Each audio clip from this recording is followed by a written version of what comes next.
Formula One's 2026 season brings a seismic shift in car and engine regulations, with the introduction of an all-new, near 50-50 split between internal combustion and electrical power, redefining in-car energy management across every lap. This overhaul isn't universally appreciated, however, and the teams themselves are still searching for optimal performance. For Codemasters, the sheer scale of changes, including new Aero packages, new teams, and shifting driver lineups, likely presented too insurmountable a challenge to build into an entirely new entry in time. Hence the incoming 2026 Season Pack, a DLC of sorts incorporating the bulk of F1 2026's regulation overhauls before the series' purported revamp for F1 27. Yet, F1 25 2026 Season Pack is anything but a reskin. Here's 15 of the biggest changes coming to F1 25's established foundation. Regulation overhaul changes how you drive. So what do these sweeping regulation changes actually mean for you once you get behind the wheel or pick up your gamepad? Well, this year the cars are lighter, so they'll feel nimbler, while real-time adjustable front and rear wings give you greater control over cornering speeds and straight-line drag. Meanwhile, you'll take a more active role in recovering battery charge, which, alongside aerodynamics, we'll unpack later in this feature. In terms of wheel-to-wheel racing, you've a broader arsenal to attack and defend, but if the 2026 Season Pack replicates the yo-yoing position swapping of real-life F1, you'll need to manage and deploy those tools strategically to make a pass stick. New regs mean strategy shifts between circuits. Scrutinizing 2026 regulation Aero packages further, the slimmer, narrower profile of both the front and rear wings means cars operate with less downforce, which impacts grip, which, as a result, affects turning ability. Another knock-on effect, on-throttle traction is more sensitive, meaning greater chance of spinning straight to the scene of an accident, depending on the driving assists, if any, that are enabled. Energy management is still the most fundamental change, though, and how you recover spent battery will shift between circuits. High-speed tracks like Monza, for instance, demand stricter energy management, while Monaco's narrow streets place less emphasis on battery recovery. Active Aero isn't necessarily an overtaking aid. With the new energy deployment tools, which we'll get to next, 2026 regulation F1 cars are less reliant on opening the rear wing letterbox, the now defunct drag reduction system, or DRS, to aid overtaking.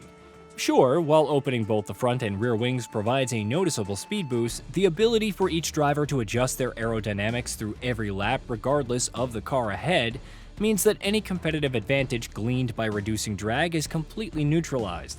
Instead, the new Aero system enables higher straight-line speed, while still providing ample downforce for cornering grip, albeit not as much compared to 2025's specification cars. Overtake mode is the true DRS replacement.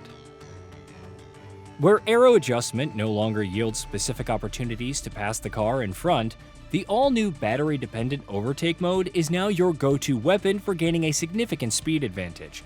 Like DRS before it, if you're within 1 second of the car ahead at a detection point, you'll be able to unleash overtake mode, a powerful surge of electrical energy which will be available to you throughout the entire next lap.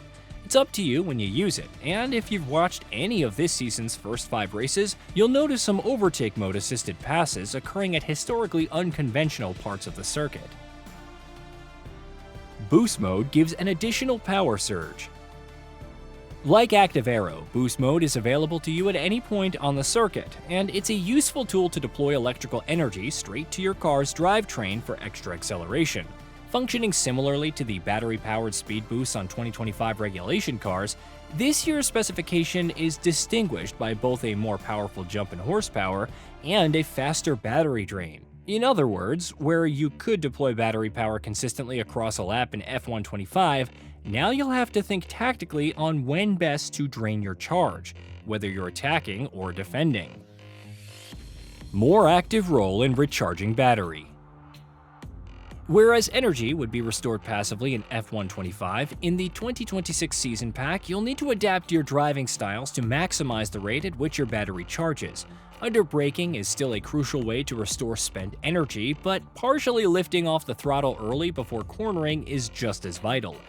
If you've been paying attention to F1 this season, you'll know that numerous drivers, four-time champion Max Verstappen included, aren't especially enamored with partial throttle's necessity. It's undeniably divisive. Cars should always be driven flat out, right? Another contentious point: superclipping. That is, when the cars automatically begin harvesting electrical energy once they're running at top revs, eliciting a noticeable and jarring drop in engine performance towards the end of long straights.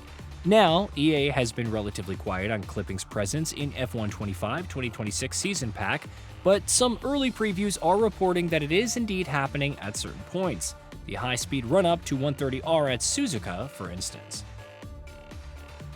New assists can manage active Aero and overtake mode.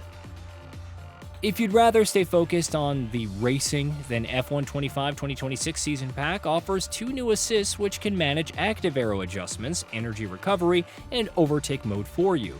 That said, there are key strategic advantages to deploying these tools at the correct specific moments, so wrapping your head around how these new systems interact appears more beneficial than letting the game handle it for you. New driver lineup. Perhaps not as noteworthy as last season, F1 in 2026 has still seen a handful of changes across its lineup of drivers. Towards the top of the grid, Isaac Hadjar moved to Red Bull from sister team Racing Bulls, replacing the outgoing Yuki Tsunoda, with rookie Arvid Lindblad taking Hadjar's place. Elsewhere, Valtteri Bottas and Sergio Perez returned to the grid, forming the lineup for an all-new team. Two new teams. Yes, and that new team is the classic all-American brand, Cadillac, who opted for experience in Bottas and Perez for their maiden season. While rooted at the bottom of the standings alongside Aston Martin, recent upgrades suggest potential for midfield competitiveness. The other new team is German outfit Audi, who took over Sabre at the end of the last season. Running with their own custom-built engine, they've endured a turbulent start, but Audi's racing heritage can't be ignored. New circuit, Mad Ring. Based in the heart of Madrid, blending public roads with purpose-built tarmac, the all-new Mad Ring is specifically designed to accommodate 2026 regulation F1 cars, with fast-flowing undulation, tight technical sections, and a track-defining sweeping banked curve. The new circuit provides plenty of opportunity to maximize the potential of this season's Aero and energy overhauls.